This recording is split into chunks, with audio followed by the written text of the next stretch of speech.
Hey friends, if you wish to fix the ERR timed out error on Google Chrome, then please watch this video. I will guide you through the process. Now it's not very difficult. Here's what you have to do. Press the Windows key and the R key together to open the run window.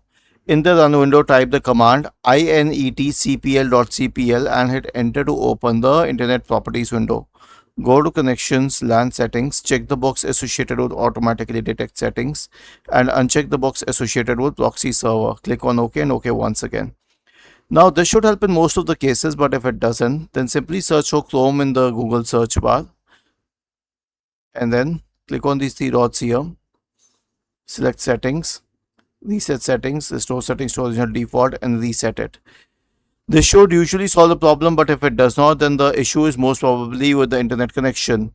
Now the best solution is to right click on the start button, select settings from the menu, go to the network and internet tab on the list on the left hand side, select advanced network settings, network reset, click on reset now, click on yes and reset the network. You will also have to restart your computer after resetting the network.